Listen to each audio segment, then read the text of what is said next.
today I will be eating sushi, which I've craved for so long, so I'm excited to dig in. Let's get started.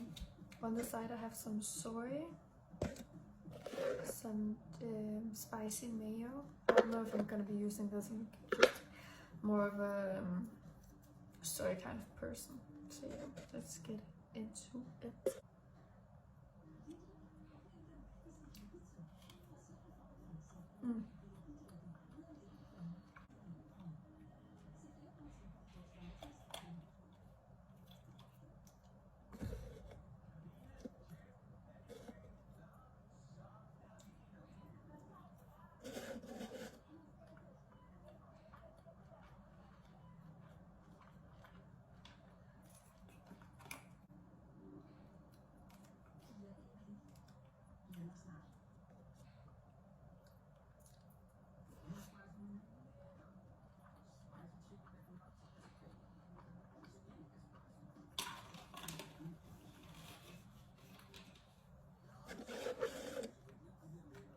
Try one piece with the mayo and see how it is. Because it smells good, you know?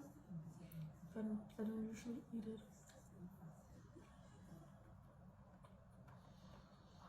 I'm not the biggest fan, honestly.